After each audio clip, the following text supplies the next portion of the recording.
All right, sweet. Hello, hello, hello, and welcome to Work Should Feel Good, the show where your career growth meets your real life. I'm your host, Diana Alt, and today my guest, Liam Darmody, and I will be talking about how building a solid brand, or if you prefer, online reputation through LinkedIn, can help elevate your career and how to do it without getting the ick. Liam is a personal brand strategist and networking coach who helps entrepreneurs and corporate leaders attract clients, opportunity, and talent through a great online brand. He's a super connector, a proud family man, an AI geek, and a hot sauce aficionado. Welcome to the show, Liam. I'm so excited. Thank you for having me, Diana. I'm super excited as well. Really looking forward to chopping it up with you. I am too. I feel like it's going to be interesting to try to keep this to an hour because I'm pretty sure you and I could do this like Joe Rogan all day style. Days. We can do that another time. So here's a question I have for you. You talk to a lot of people, presumably who want to do exactly what I said in the intro. They want to build a brand but they don't want to have the ick. What are the leading causes of people feeling the ick? Why do they feel the ick? What do they tell you? It's interesting. I think the ick is probably comes from the fact that people feel a little bit like imposters, a little bit like they don't want to pester people, and a little bit like they have to take the time to reach out to somebody, which is not natural, right? When you're networking, you go to a networking event, you're there to network, everyone's there to network. And so you're a little bit more open to just random serendipitous introductions because you're in the same spot, right? But the downside to networking is that you're limited by who's in the room, who's in your geography. And when you compare that to the LinkedIn landscape, it's very limiting. So, you have a choice. You can say, I'm going to stick with networking in my locale and I'm going to meet people in person. And I might have 5 or 10 conversations in a networking event. Yeah. And 2 or 3 of those might be fruitful. And I might go back and connect with those people on LinkedIn and then start conversations that are more direct and business related. Or you can just hang out on LinkedIn and you can make friends on LinkedIn and build networks that way. And it's a lot more time efficient than it would be otherwise. And so I think that's the challenge, though, because it puts the onus on the individual to reach out to somebody else and then come up with a reason for them to be connected. And I think you just did, I love. Yeah.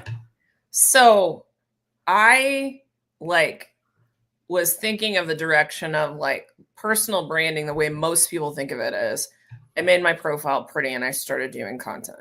Yep. You immediately jumped to the networking side of it because all of it gives my people the ick. A lot of them, when they say they have the ick, they don't want to sound braggy, which I say, I mean, I know for a lot of people, Kid Rock is problematic now, but he was not wrong when he said, if it ain't cocky if you can back it up, right? Yep. So you immediately went to networking. So when you think about these different components of a brand, you have the content, you have the profile, you have the networking, you have thought leadership that you do wherever. Yep. How much of the brand building do you think is the networking or relationship building, as I prefer to call it? Yep. Is the rest of it? I'd say it's at least 50%, if not more so. You have to be proactive about building relationships with people if you actually want to get the most out of building a personal brand. A lot of people, I think, make the mistake of thinking you show up to LinkedIn, you get your profile in order, you create a post once or twice a week, maybe, and you have a couple comments and you talk to some people, and then you think that that's going to turn you into Gary Vaynerchuk or, somebody of similar stature. And the truth of the matter is there's a lot of noise out there and people are very busy. And as anybody who grows on LinkedIn will tell you it's a slog. I mean, LinkedIn makes you work for it.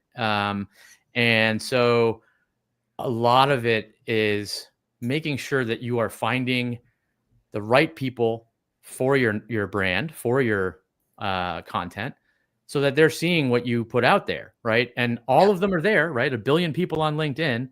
Obviously, only a single-digit percentage of those folks are probably actively posting on a regular basis, but People love to lurk on LinkedIn. People love to read, content on LinkedIn. And so taking that time to really build out your audience. It's the only platform on earth really where you can reliably build an audience that is specific to your function and your niche without second guessing, right? Everywhere else is just like pseudonyms, and you don't know if they're real or they're not. You don't know what they do for a living, but here you have it all. So you can build a very targeted network of people, and that to me is the biggest value proposition and the toughest thing to do, but the most worthwhile. Yeah. One thing I like about LinkedIn is that you can get verified on LinkedIn for free. Yep. And a lot of the other platforms you either have to be huge. Yep. And then they'll give you the blue check mark, which cracks me up. That's like the universal across every platform. The blue check mark. Blue Sky just announced that they are blue check marking people now. I saw that. But you don't have to do that on LinkedIn. You can use Clear, or I think there's a couple other ways if you don't have access to Clear. Yep. That's pretty cool. Yep. So something, I announced on the intro several things that are like real deal about you. Like you are, Liam, you are a personal brand strategist. However, I brought up the hot sauce aficionado, like those things. What role do you feel like the personal aspects of your personal brand have had in helping you be successful? Because we hear so much like LinkedIn is turning into Facebook. It's not business. And I'm like, I'm on the more personal it is, the better side within reason. Yep. But tell me about that. So the way that I think about this, and it's funny that people are still talking about it, because in my mind, Facebook is just a distant memory, right? I don't spend a lot of time there. If it weren't for my neighborhood communicating everything that happens in the neighborhood here, I would not be on Facebook. So that's an interesting thing, because I think it's seen its day. The part about the I still love Facebook. I don't spend a ton of time there. I mean, Instagram, I sometimes will scroll, but like I'm very rarely on Facebook itself. It's usually just because I put out a reel on Instagram and it went to Facebook and then they pulled me in. But the whole point of the personal branding is that business is no longer just about business. It's professionals are people. People have personality. Companies hire people because their personality meshes well with their culture, or it's an additive to their culture. And I think a lot of people second guess or misunderstand the value of the personality coming across.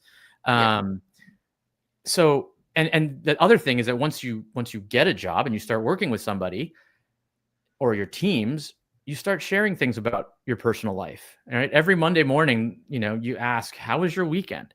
I've never had anybody respond to that question and say, well, I'm not answering that. This is a professional environment, right? You get to know the people that you work with as people, as humans, and humans have special interests, right? And so there's no reason not to carry that over, in my opinion, to LinkedIn. I think a lot of people have a scarcity mindset when they think about LinkedIn.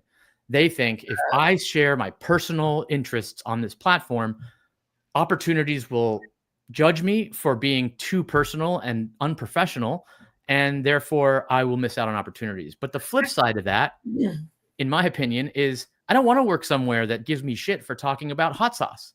That's not my place. So an effective personal brand attracts the right audience, detracts the wrong one.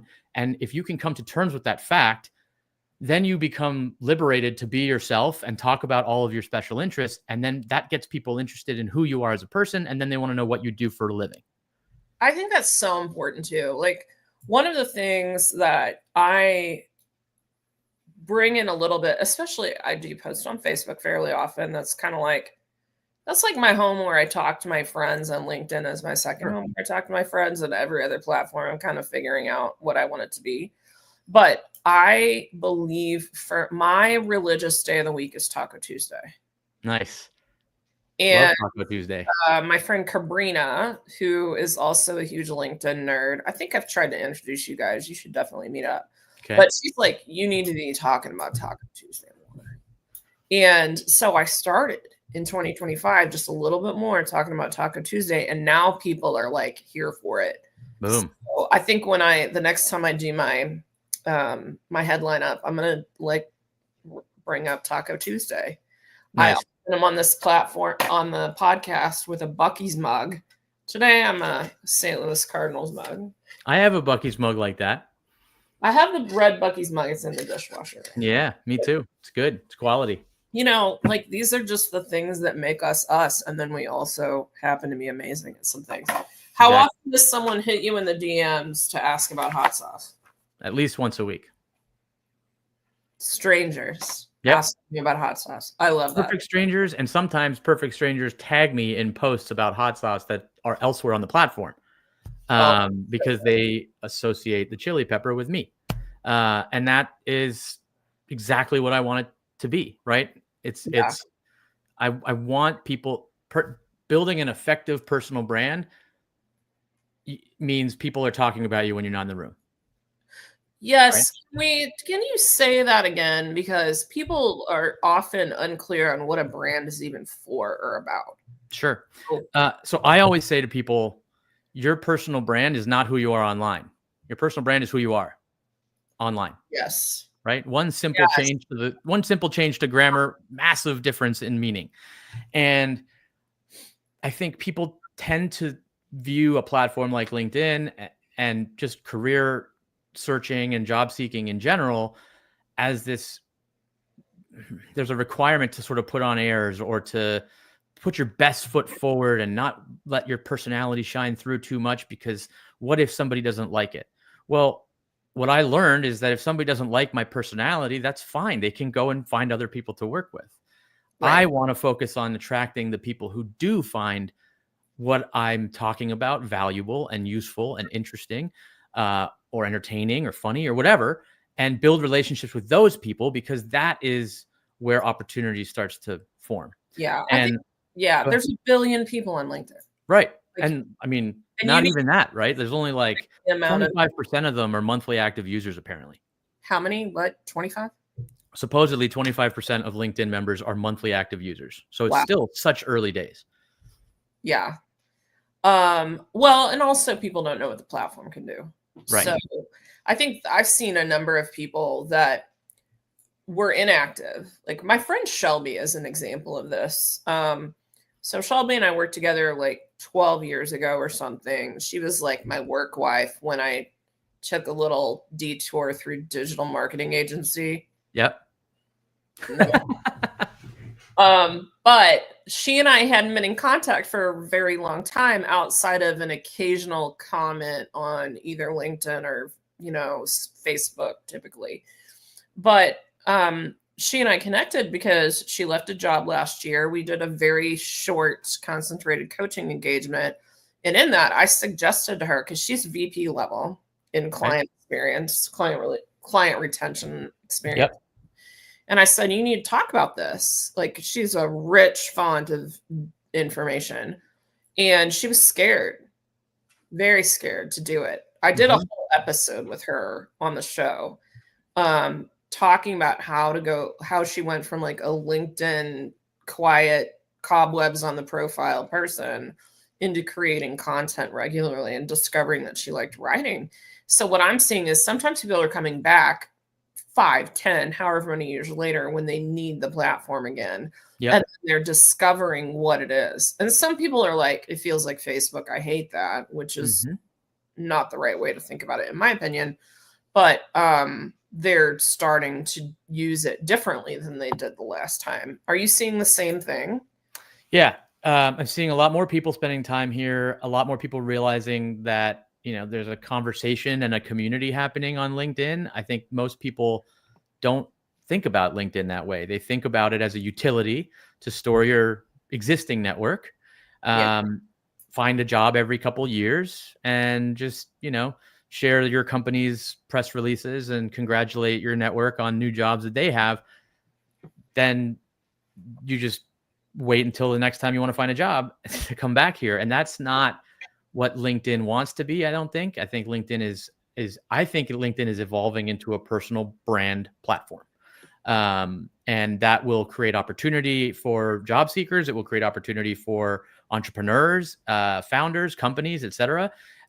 It's high time that businesses started to be more social about their brand, and career professionals as well. So Yeah. I think that is an evolution that has been in the works now for a while. LinkedIn has sort of dipped its toes into the creator waters multiple times over the last 8 years, including, a creator program and all that good stuff.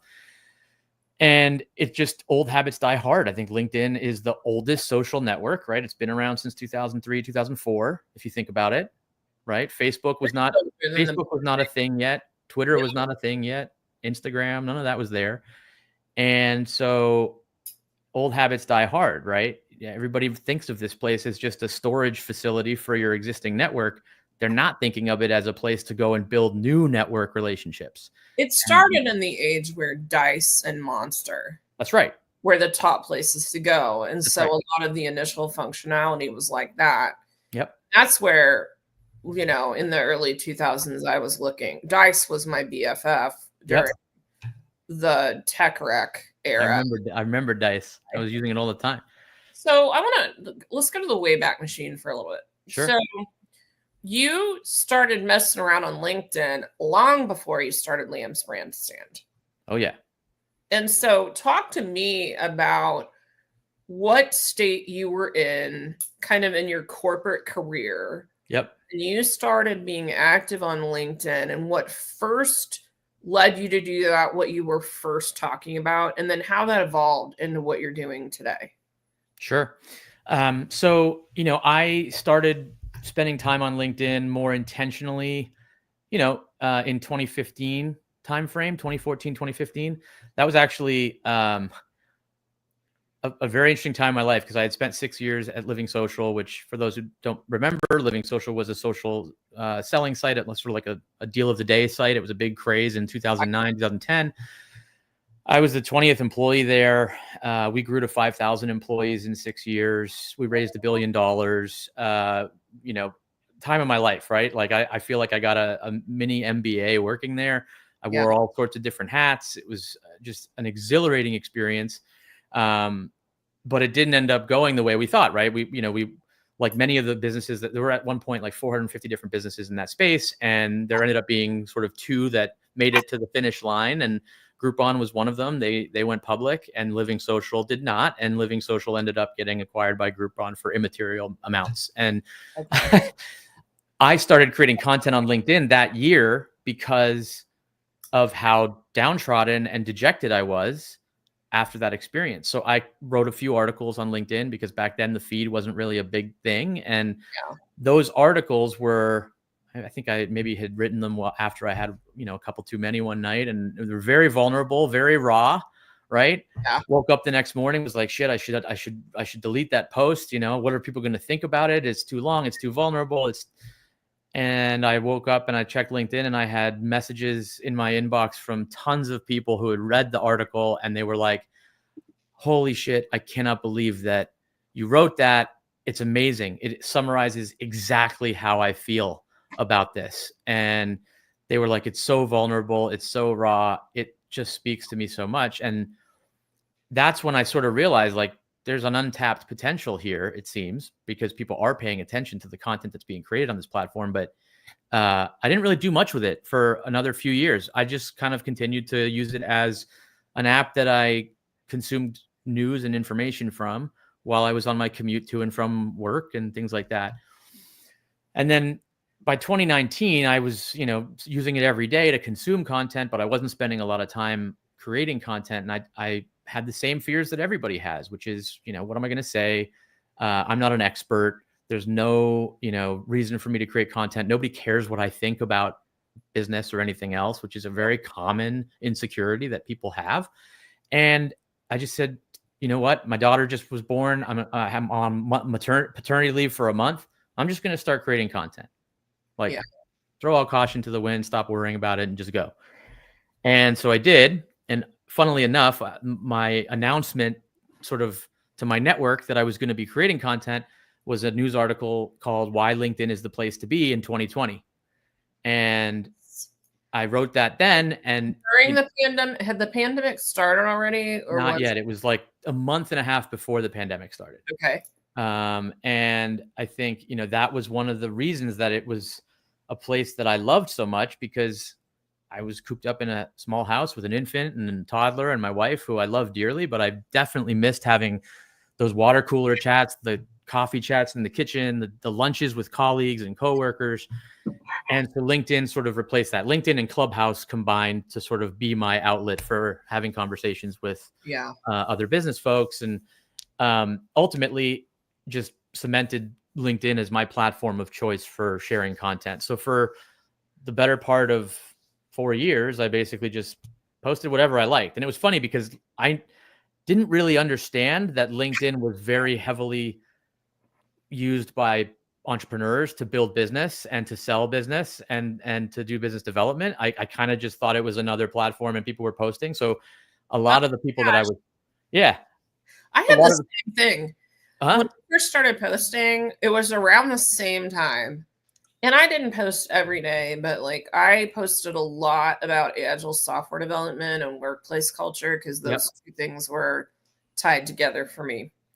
And then over time, I started morphing more into talking about job search and whatnot. I had a little identity crisis for a while because I was trying to get the faith to actually focus full-time on coaching. When I first left my corporate job in 2019, I was going to do technology consulting. And I had some clients in that and whatnot. By the end of 2020, I'd given that up because I realized that I was sick of technology. So, but yeah, same thing. I just thought for like the first 5+ years I posted that this is just what we did. And then I started discovering about how people were building brands there. And I think I found you pretty early. Like you and I didn't really necessarily like become buddies like we are now. Right. Until last year, but I feel like I found you in 2020. We connected on January 16th, 2021. Well, there you go. Yeah. I was following you. Yeah. So same thing. Like I had people who I was following who had very specific niches, and they had been on the platform for a while for business development purposes. And they were kind of like, what do you do here? Like your content's all over the place. And I was like, what do you mean? What do I do? Like I'm just talking on LinkedIn. I work in operations and I geek out about business stuff. So I'd post here. But what it really sort of the catalyst for the change for me was in, 2021, when we moved here to North Carolina, a company had reached out to me. The CMO reached out to me and said, hey, I'm building a employer brand and talent marketing team. And I really think that your experience in sales operations and brand marketing makes you the perfect candidate for the job. He's like, I don't have a job description yet, but you can help me write it. And I just think you're the perfect fit. And I responded to him. I was like, I'm flattered by that, but I have no idea what you're talking about. I don't have the word brand or marketing on my resume. So I almost like self-selected out of the process because I was like, what are you talking about? And that's another example of, to me, so many people will shoot themselves down because they don't think they're good enough to apply for that job, or they don't think that they have enough experience for that one bullet on the job description that, excludes them from even being considered, but they have no idea what the other side is looking for truly. So that for me was a massive. No, they need to talk to people. Half the time the other side doesn't know, especially when it's for a brand new role. They need to talk to people to figure out what they're doing. So exactly. So it also brings to the point that the words that we use are not necessarily the words that other people understand, which can be good and bad, and that's why, there's a lot of people I work with. I work with a lot of people that are in tech and tech adjacent stuff. Program managers, project managers, engineers, VPs of whatever, product, tons of product people. It's got product people get it a little bit better than a lot of the other roles. But the term personal branding just makes them feel gross.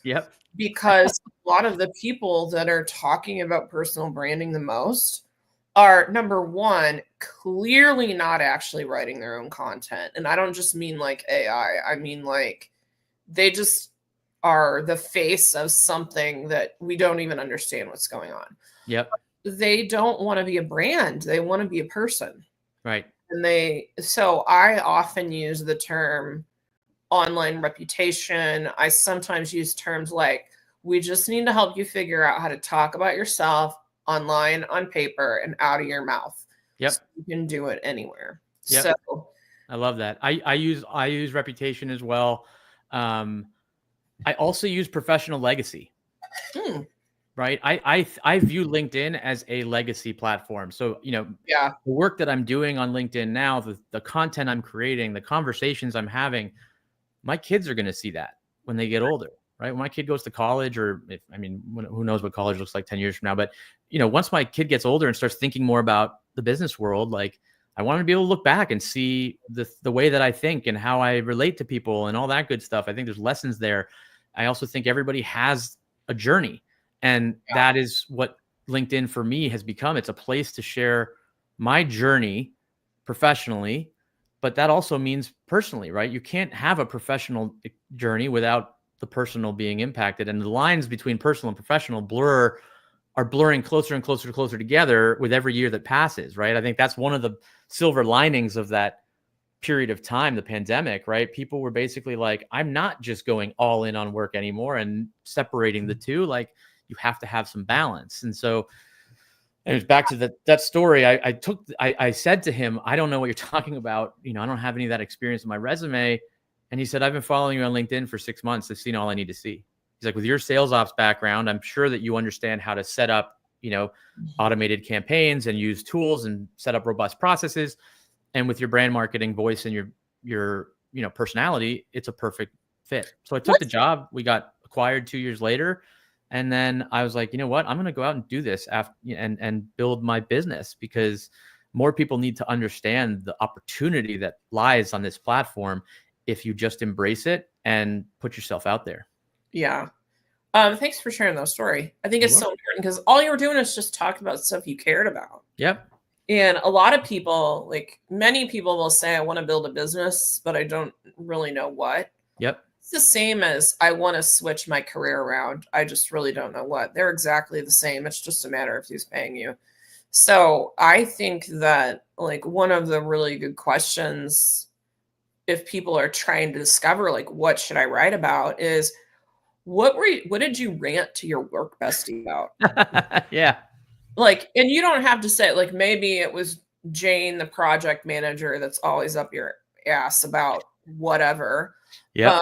And it's not fair because she's not paying attention to you and what you need, what you told her you need, or what risks are being realized. You don't have to name Janet or Jane or whoever. Yep. You don't have to get that specific, but you can say, like, hey, you know what? I'm a software engineer. And something I really wish the project managers understood about software engineers is ABC. What do y'all think? Any other software engineers, project managers, what am I not seeing from your side? And you just start a conversation about things. It doesn't have to be any different than that. In fact, sometimes the content that I have that performs the best on LinkedIn is when I had a low-key rant on Facebook. Yeah. And then I pull it over, and I change it a little bit, but not very much. Yeah. Because, like, if the discussion was good over there and people are like, hell yeah, my boss does that too, whatever, like, why would I not be able to put that in front of people, a different set of people over there? So I want to switch to something, though. A lot of people, there's the whole what do I post thing. And so we want to talk a little bit about what and a little bit about how. So like what, and then the process. I want to make sure that we get there. Sure. Put yourself in the mindset of you back when you just started, you wanted to start being active on LinkedIn. If people want to be purposeful, talk through that what and how it applies to you. So I know you've talked about, like, fascination and behind the scenes and, like, what you know. And Angie Cowan had same things, but I can't remember which label is which person. Tell your version. Yeah. So my perspective is that you should basically treat LinkedIn like a journal for your professional experience and your lived experience that you would feel comfortable sharing with family, friends, and colleagues, including your boss, right? and not either of those groups, that group in totality, right? So you want to establish some guardrails for yourself mentally, where it's like, okay, well, I'm not going to sort of go too far out of the realm of topics that are palatable, right? Not that you don't want to have conversations that might be controversial, because you may, but generally speaking, you want to avoid controversial topics. You want to avoid politics and things like that on LinkedIn, because you just want to kind of keep it business, right? Or if you're going there, you just need to be respectful. Yes. Like if you want to be you can be controversial without being disrespectful. 100%. Go ahead. Yep, you can have a hot take and you can, put it out there. And as a matter of fact, hot takes do really well on LinkedIn because they spark conversation, and conversation sparks the algorithm to get more distribution, and then it gets far and wide. And then you start to build new relationships with people based on what they think. So that is a great point. I tell people to put their content in 3 buckets. Bucket 1, and I stole this from Angie, is scope of genius. That bucket is, by and large, your sales and marketing posts. They should be like 60% of your posts. That's typically how I recommend people think about it. And those are the things that talk about what you do, why you do it, how you do it, who you do it for. It shows your knowledge, puts your knowledge on display, makes people think about the industry that you're in, the function that you're in, collaboration that you're engaged in with other teams. And it really speaks to your professional experience, what you're good at, right? Mm-hmm. Then second bucket is fascination. There will be people in your network who may never hire you. You may never work with them, right? But they're still in your network, and they still have a network of their own. And you never know who in their network might be paying attention to the content that you create, because unlike many other platforms, when you react or engage with something on LinkedIn, your network sees that you did that. And so you might end up getting your post in the feed of somebody else who's, in your network, but not necessarily the same industry or opportunity. You have to give those people something to latch onto, right? People need to have a reason to follow you besides just hiring you. And so fascination is that area of, what are the things that you're thinking about when you're not at work? What are the things that you could talk about with people till you're blue in the face, because you're just so passionate about those topics? So for me, I talk a lot about my scope of genius posts are personal branding, business operations strategy, social selling, things like that. My fascination is things like artificial intelligence, Web3, tech startups, business innovation. I'm always thinking in through that lens. That's the stuff that I read for fun.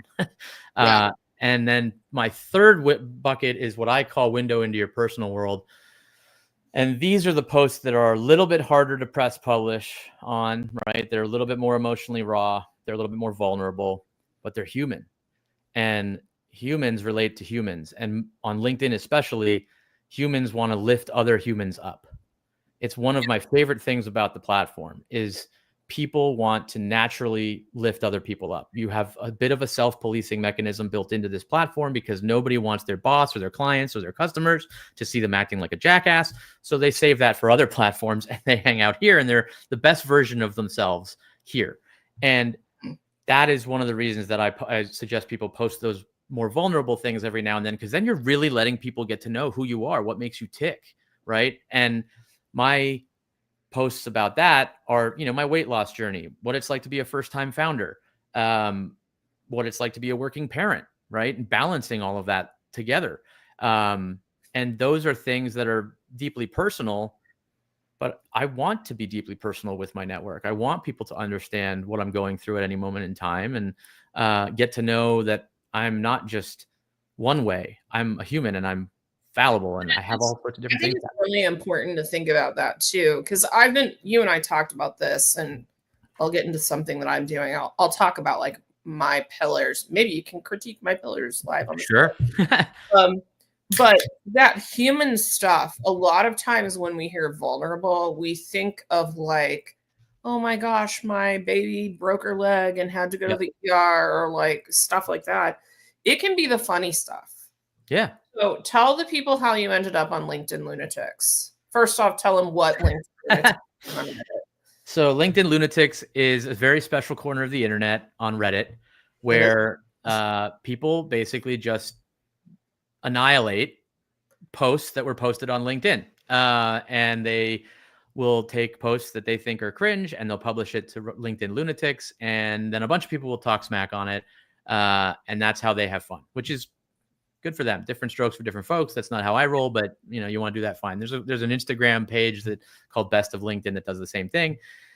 And I posted a random picture on Halloween. This is the best performing post of the year for me.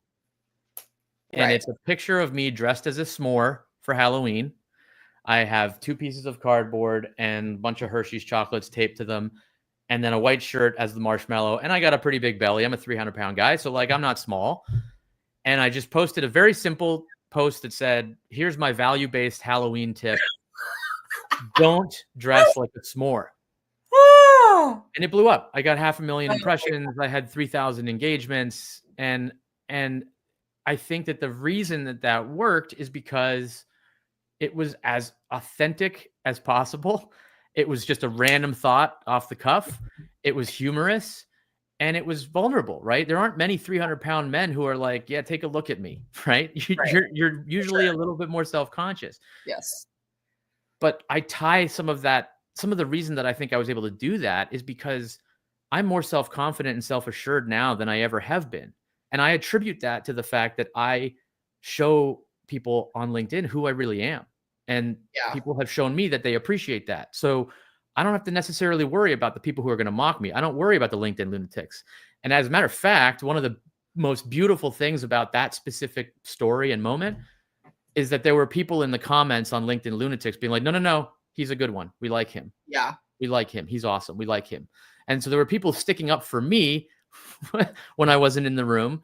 And of course, I don't know who they are because it's all a pseudonym, right? Mm-hmm. So I messaged some of them and I was like, hey, I'd love to know who you are. And I had people respond to me being like, I'm not doxing myself, but I just wanted you to know you're awesome. Yeah, I'm a real boy. And that was for me a really interesting experience. But that's a whimsical, humorous example. Yeah. Window to your world because you kind of mix dadding and the holiday. Yep. And it's like it's a glimpse into where you're at. It's my lived experience, right? It's my lived experience. And how do you not love that? But I love your attitude about it too, because so many people are afraid to be seen. And like, it's really hard. Like I have to, the thing on TikTok right now is like, I'm going to hold your hand while I say this, right? If you have cobwebs on your LinkedIn profile and the only thing that you've done this year is update the profile, like with, your job search target or your business target, and like finally got rid of the 10-year-old headshot and all that crap. Like if that's all that you've done and then you start to post content, it's going to take a while before people see it. Oh yeah. If you have 438 connections and you post something that, as an example, that thing I was saying, like, here's the engineer that wants the project managers to understand this. Like, not very many people are going to see that. It's great that it's on your profile because it shows how you think about things. And in particular, if you're in a job search or maybe you're pursuing like an internal transfer or something like that, somebody is going to go see it and be like, oh, well, this person cares about working well with the project managers. And this is how they think about things. And that's good. But they're all afraid that they're going to end up on whatever the equivalent of LinkedIn lunatics is. Yeah. This is why they haven't done it. So, it takes some time for the traction to build, and it all depends on how important it is. I'm a big believer that even if a person isn't trying to grow like followers and revenue and all that kind of stuff like you and I need to do, because this is how we eat and live indoors. Yep. Still having a portfolio of posts, even if all you did was come up with, here's 8 topics and I'm going to post one a week. And, that's it. I had 2 months that I did that and I'm not going to do anything for a while. It's there on your profile for people to look at and understand you better. So, yeah, I mean, I think 2 things. One is people vastly overestimate how much people pay attention and care about things. Yes. They think that if they post something on LinkedIn, their coworkers are going to be talking about it for weeks. They're not. They're going to look at it. They're going to either engage with it or they're not. And then they're going to get on with their day. There's a lot of other stuff happening. There's a lot of things that are grasping for our attention. So don't and I hesitate to use the term self-importance because that sort of has a negative connotation, but my recommendation to people is not to overthink it, right? People are busy. You have a split second. They'll like what they like. They'll move on if they don't. And then it's the end of it. They're not gonna be like, can you believe that Diana posted that on LinkedIn? Like, they're just not thinking that much about it. Yeah. And the second thing is, that's why I call it journaling. Yes. Because journaling is cathartic. Journaling is a feeling of getting your thoughts out of here, and into the world.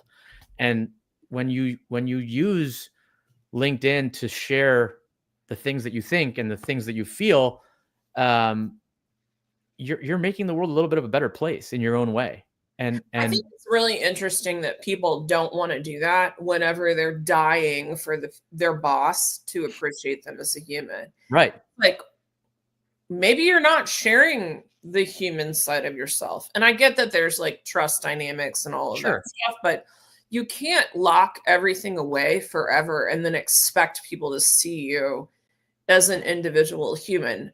I do think people need to respect that, like, as any human, we should treat people with a certain level of dignity. Like that, Yep. everyone deserves, no matter what.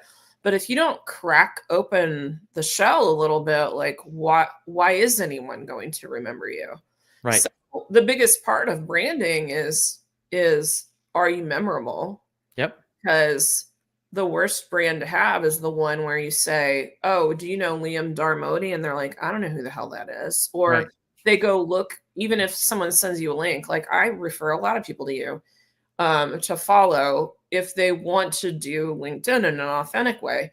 And if they were to go to your profile and be like, I can't tell, like, is he a LinkedIner? What is this guy? Like, Yeah.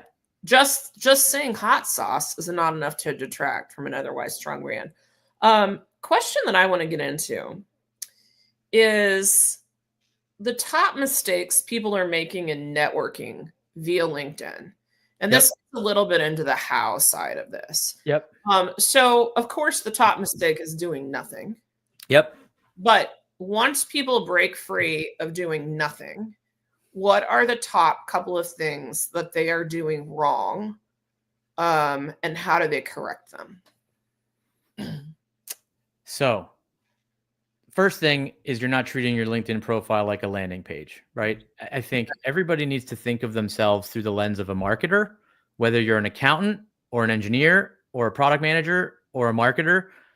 You are in marketing, right? We are all living online. There are a lot of people who are looking at what you're doing potentially.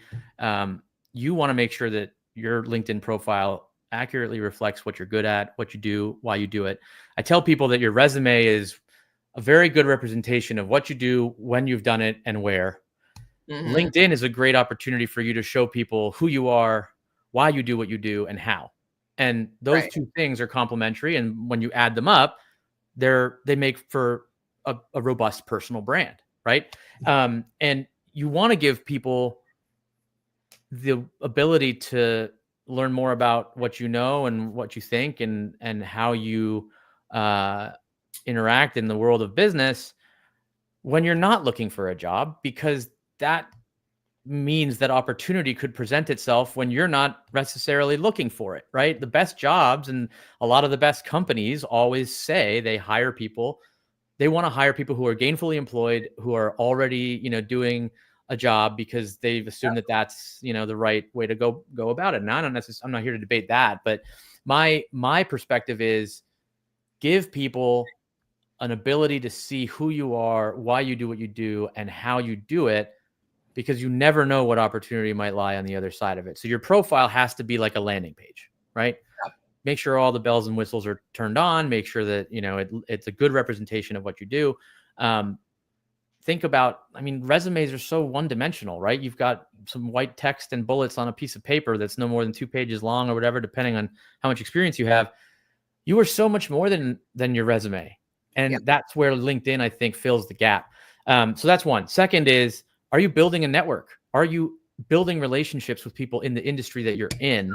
Yeah. And this is where I want to go a little deeper. Yeah. Because like saying build a network is where people get stuck. Mm-hmm. And one of my guests, I was supposed to have him last week, but I was sick. Like one of my guests, David Hannon, I he's like, love David. He's awesome. he's so cool. Like, I followed him for a long time, and he basically is trying to help people with job search strategy, including networking strategy for people that have ADHD.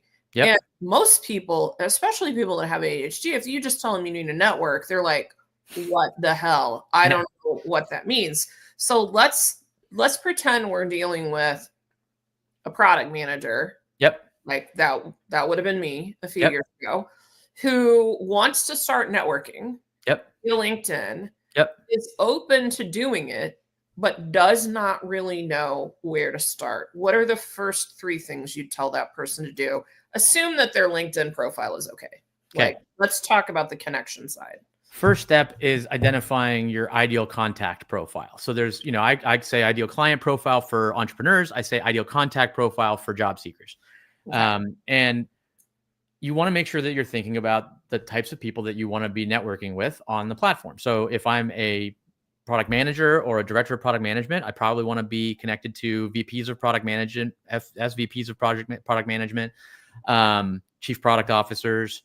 And I want to find those people, and I want to think about how to get connected to them. The second thing is, what industries, what companies are you fascinated with, right? What are companies that you would love to work at someday? Whether they have a job now or not, whether you're looking for a job now or not is irrelevant. What you're doing is really honing in on the profile of the person that you want to be connected with, the companies that you want to be connected to, and then you go into LinkedIn search and you find people that match those descriptions, right? So VP of product at such and such companies, and you just start reaching out to them and introducing yourself. And you just what should that introduction look like? So because to me, what they're doing is there's a lot of noise. Yep. Especially from I'm going to call them not very nuanced career coaches saying, just reach out to the recruiter or just reach out to the hiring manager after you apply or whatever. Yep. And I don't think that's that effective, especially now since everybody's preaching it. So what should that outreach say? So what I'm talking about is building the network before you need the network. And so if you're in the middle of it, it doesn't matter. You use kind of the same. Yeah. Right. Right. I'm a stranger. Give me a job. Like, right. What am I saying when I DM the VP of product at NVIDIA? Yeah. Right. No. So, I mean, I think from my perspective, honesty is the best policy. And so if, you are actively trying to build your network on LinkedIn, you want to build your network with seasoned product folks that work at certain types of companies, you say that. You introduce yourself to somebody, you have 300 characters in a connection request, and you say, hey, I'm intentionally, working on building my product management network here on LinkedIn this year. It's a goal of mine. Really passionate about the industry, really love your company. Would love to connect and just make the world a little smaller. I love that. I love that. Just make the world a little smaller. Me too. Somebody said it to me once and I poached it. I can't remember who it was, but it's not, there's no ulterior motive there. It's just me wanting to get to know new people in the space. We have common skills. We're interested in the same types of companies. Why not grab a virtual coffee, or just at the very least see each other's content and have some good conversation on the platform? That, in essence, is, I think, the perfect way to reach out to somebody you want to network with. Okay. So I'm going to add on something for my product managers or for anybody that's listening. Number one, for that product example, what Liam said, find peers, find people a layer or 2 above the food chain, is exceptional. I would add a couple of things. Number one, don't be afraid to talk to people that are a little bit below you, because sometimes a director gets a job because a person that would be reporting to that open role says, this person seems awesome from LinkedIn or wherever other places. The other thing is look at adjacent roles. So speaking specifically from the product manager perspective, it's wonderful if product people know you've got your chops and they know you, but it's also amazing if engineering leaders think a product manager is great to work with. That is like double bonus. So Great call. Who else do I have to influence? Who else do I have to work with a lot? So for a product manager, I'd look often at engineering, or I might look at, say, product marketing or marketing, because they're two of the areas that you work with quite a bit. Just a little added extra. No, that's a really great point. I think I would consider that almost like a next level of networking skill, right? You're thinking about the adjacent skills that are complementary to what you're doing. And so you want to build your network as a sort of second layer, right? Yeah. Because you can add 100 people per week to your network. So, in week 1, add 100 product managers. In week 2, add some directors of engineering who work at that same company.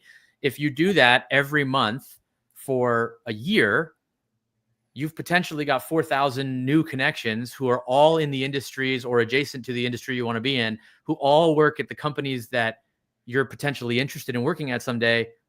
That's a pretty solid gain for the year. And that's if you don't do anything, right? Like that's if you don't get any organic followers or any organic invitations to connect. Yeah, if you do that, if I first got started being super regular on LinkedIn, whenever, do you know who JT O'Donnell is? Yep.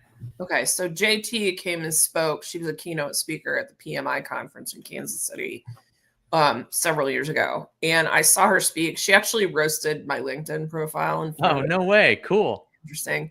Yeah, that was fun. It wasn't as good as I thought. And I went home and made changes and found out she was right. But she said, take 15 minutes of your Instagram time. Yeah. I'd probably say 15 minutes of your TikTok time, whatever it is. Yep. Apply it to LinkedIn. And she's like, and she wasn't even talking about making content. She was talking about being in the comments, keeping up on your network connections, and keeping up in your DMs. Yep. That's all you do for 15 minutes a week, and you can make yourself do that for a month or two. You are on your way to having built a habit, and then you can start doing things like, okay, now I'm going to try to maybe not 100, but maybe 10 product managers a week or month. So is premium really necessary? I get asked this a lot. Like there's 48 levels of premium. And I have a lot of people, and I'm sure a lot of other career coaches, people listening, they're just going to be like, do I really need to spend that money? What is the benefit of buying premium for a career person, or is there not really any? I think it depends on the individual. I think, LinkedIn is clearly investing in making premium a thing, right? Like they're creating programming that's specific to folks that are in premium. Premium gives you access to LinkedIn learning courses, which there's 15,000 of those, and you can add credentials to your website or to your profile, which only further cement your, your brand and what you do. And so I would say it is worth it. And I know it's expensive and I know it's different, but LinkedIn is a not your typical social platform, right? It's an opportunity platform. And if you take your career seriously, if you take your business seriously, you should be investing some money in having access to the bells and whistles that LinkedIn includes in premium. Personally, if I'm a job seeker, there's one unlock with LinkedIn Business that I love in particular, premium that I loved in particular, and that's being able to see how the company's growing, right? If I'm looking at a company that I'm considering applying to and I notice that their employment is on the decline, maybe I have questions. Yeah, that's like what's going on with the revenue there, right? Like what's the longevity of a role there? What's the safety of a role there? Conversely, if I see something that's going up and to the right, that tells me that they're growing and that they're on the right track. So I want to know that for sure. You can see new hires, right? You can see it's like new executive hires or leaders, decision makers that have been hired in that role at those organizations. When you have premium, you can include, you have unlimited access to sending connection requests that are personalized invites. That's very important if you're networking, right? I think that to me right there. And I don't know, LinkedIn is constantly changing what is and what plans. Yeah. So guys, go look at whatever their pricing chart is.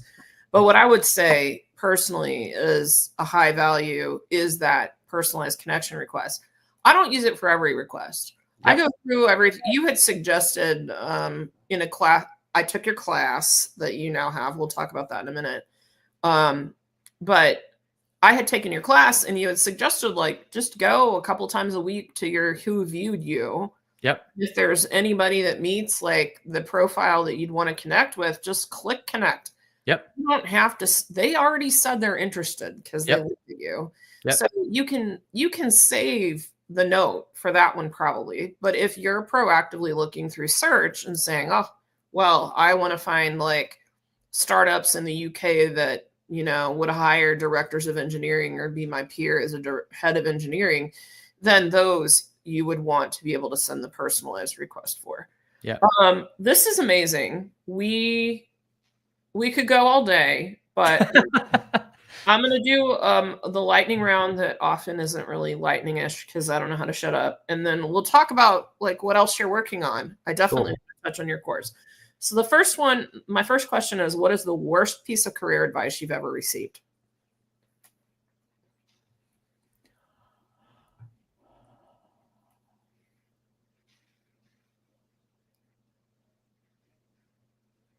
That's a great question.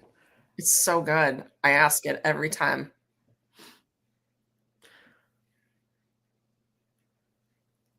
I think the worst piece of career advice that I've ever received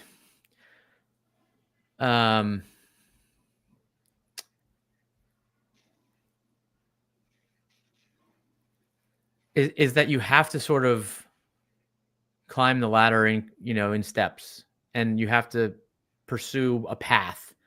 You know, you hear the CEO of LinkedIn talking a lot about how career growth is not linear, and you know, there is no real straight line to success. I think that's a very outdated way of looking at things. I believe that people evolve, people change, people's passions and people's interests evolve and change. And you have to pay attention to that, and you have to listen to that and realize that your passion for something sometimes will supersede your experience levels. And I'm a perfect example of that, right? You look at my background, you're like, this guy's not a brand marketer. What is this? He's an operations guy. But I'm really passionate about what I do, and I love human beings, and I love building relationships, and I love helping people find their voice and become comfortable sharing that with the world. And so I think that comes across when people think of me. And you know, I just think there's so many people out there who are like, well, I've been doing this all, like, I mean, I even fell trapped to it. I was like, I was in ops for 20 years. I can't go and do brand marketing now. Yeah. Right. And that was a limitation, a limiting belief. Great question. So too.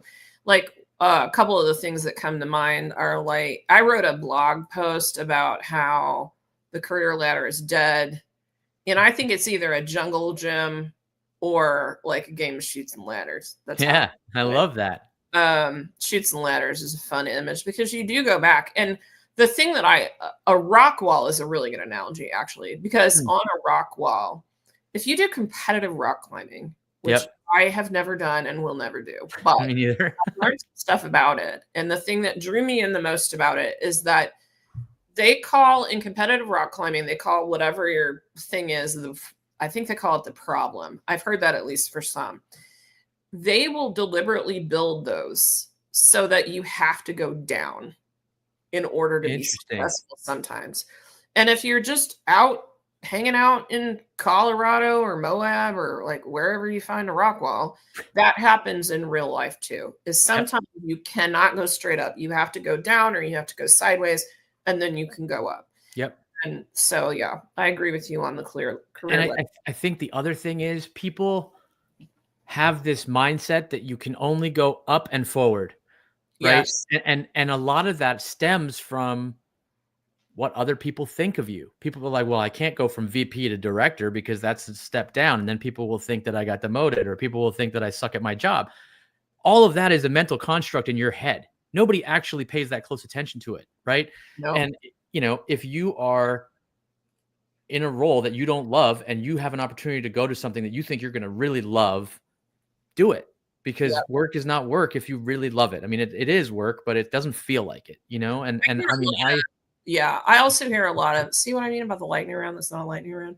I also hear a lot of people like this happened. I'm in a group on Facebook called Women in Product. And I see people go in there all the time saying, I have an opportunity to go do X. They're asking me at my company about doing X, but I'm afraid to go take this opportunity because what if I can never get back into product? And every single time, well, maybe not always a never dangerous world. The vast majority of the time, it's actually a role that would make them a better product manager. So I've seen it about customer success. And I'm like, there are zero things about being in customer success for a couple of years that would be detrimental to you if you wanted to go back into product. So I think that's important. Here's my next question. What is a personal habit that's helped you be more successful? Making friends. Meeting people and having conversations, getting to know people, being curious about other people. Yeah. I have a funny story. When I was, I think I was 11 or 12, and my dad and I were out driving, and we were living in California at the time. I had been bullied a lot at school because I'd moved from Canada to Beverly Hills, which is a crazy culture shock. So my dad and I spent a lot of time together. It's like And a sitcom waiting to happen. yeah. And I'm an only child, so I didn't have a brother or sister growing up. So, pretty lonely as a kid. And I just am such an extrovert, and I crave human connection and relationships. My dad asked me on this drive we were on one day, he's like, what's the most important thing in your life? And I said, human relationships. And he to this day jokes. He's like, I almost drove off the road. I was expecting you to say an Xbox or, football or whatever. And here you are, dropping philosophies like, human relationships are the most valuable thing to you. But it's true. I love relating to human beings and getting to know people and understand what makes them tick and what they love and what they're passionate about.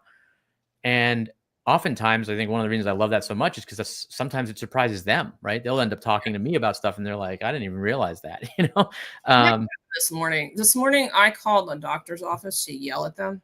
Yeah. I'm trying to schedule a surgery, which is behind the scenes content right now. I'm having freaking pituitary tumor removed. But I called because I can't get it. Like, the scheduling process is not happening. Yep. So I called to lay into somebody. And by the end of the call, we're like best friends because she got curious with me when I was angry. And then I'm by nature usually curious. I just had to lay the smack down on. But yeah, I got so distracted by our conversation that I didn't see this amazing question from Annalise Vance. Yeah. I'll make sure we should definitely answer on LinkedIn too. But what if you're more passionate about your fascination than your scope of genius? I made my fascination into my scope of genius over time. So I personally found that I was talking to people about job search, career happiness, fulfillment, etc., more than I wanted to talk about my day job, the things that were in my day job. So ultimately, I shifted. Yep. And like Liam did the same. You did the same thing because you were fascinated by humans and connecting humans and making sure that they could use their network to be successful. So you made it your business. Yep. I did the same thing in corporate though. So you don't have to do this and then just go into, or starting your own business. You can do it as a career shift. Yep. I know people that have been software engineers that were passionate about, they got really interested in like Scrum Master stuff or project manager stuff or product, whatever, or leadership. And they wanted to showcase their philosophy of leadership. So you can do that for any pivot. Whenever I met JT O'Donnell at that conference, I got to talk to her for a while, and I was in the same boat because I was feeling like I enjoyed talking to people about their careers more than I enjoyed Scrum mastering, which is what I was doing at the time. Yeah. And she said, I asked, how do you bridge the gap? Like, how do you get there? And she said, start thinking about having a hobby career. Love that. Hobby career. She's like, so great. It's something that'll take the pressure off, but also take it seriously enough that you try to monetize it, that you treat even if you only have one client, you treat them well. So, third question is, what is something you've changed your mind about recently? What is something I've changed my mind about recently? Wow, that is super interesting.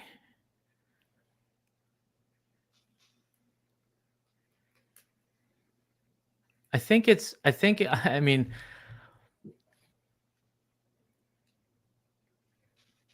I don't think I could go back to an office. Which for me, like I've always been that.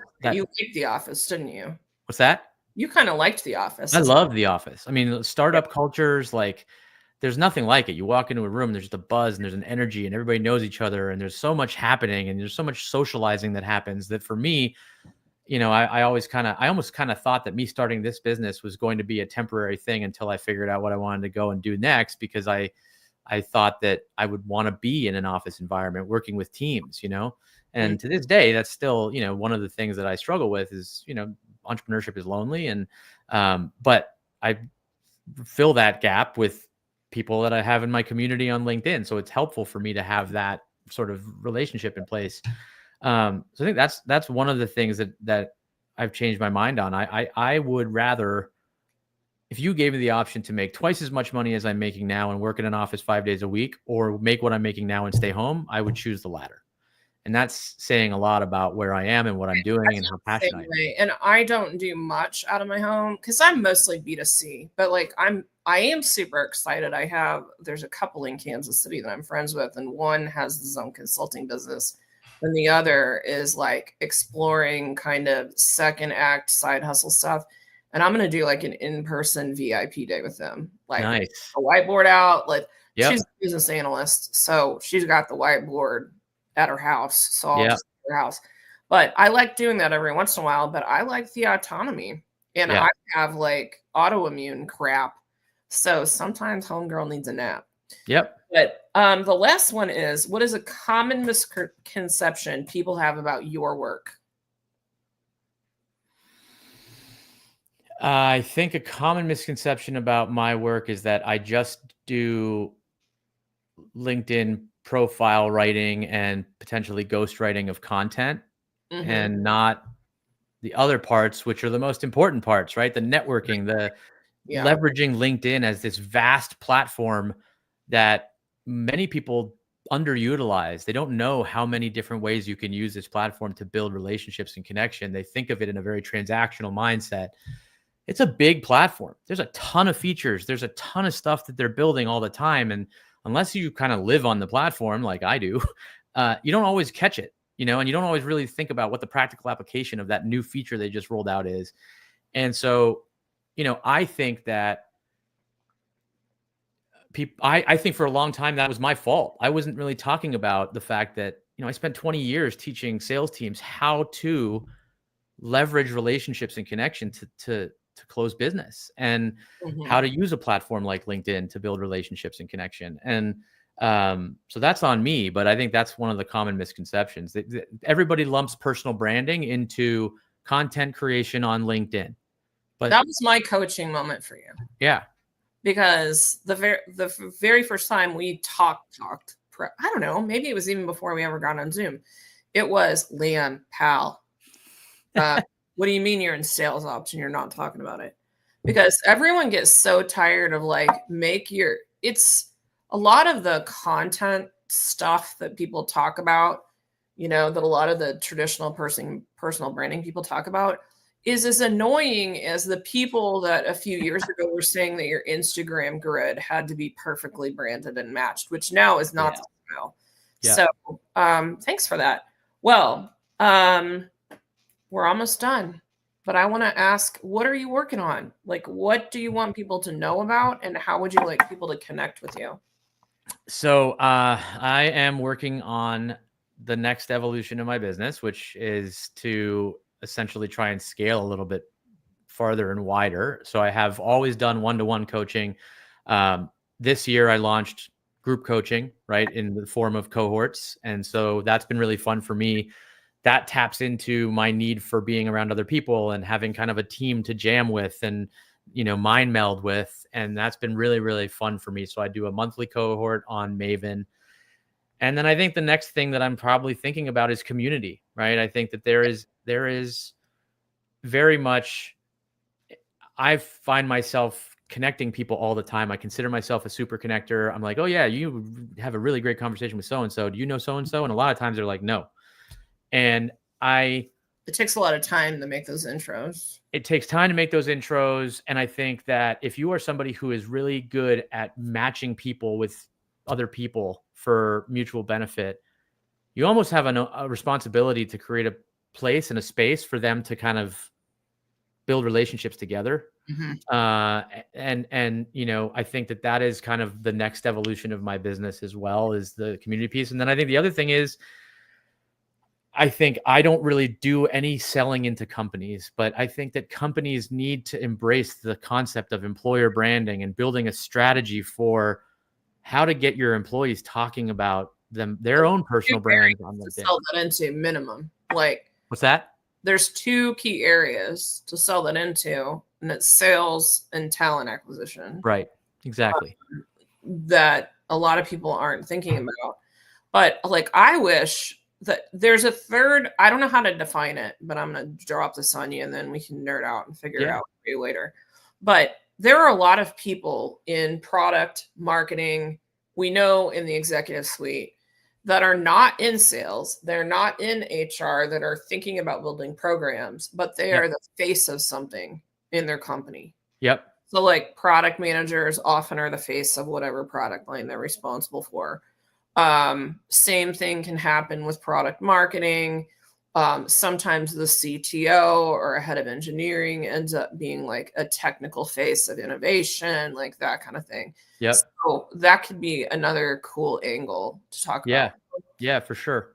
I put your LinkedIn up at the top. So if you're interested in Liam's course on Maven that he runs once a month, I've actually been through it. It's very, very good. I think I got the value of what I paid in like the first 15 minutes. And that's awesome. Thank you. I'm dead serious about that. You raise the price. It might take the whole first session to get it now, but reach out to him. He likes the DMs. Sometimes he has an autoresponder that says, please email me. Just do what it says. But yeah, check that out. I think it's very, very good. I think it's a must for any entrepreneur that's trying to build, new entrepreneur, consultant, freelancer that's trying to build on LinkedIn. And it's a darn good idea for some other people too. So thank you so much for joining me, sir. You're very welcome. Thank you so much for having me. I'm sure we'll end up doing this again. That'd be awesome. Sometime in the future. All right. Have a great day. Take care. See you. Thanks again.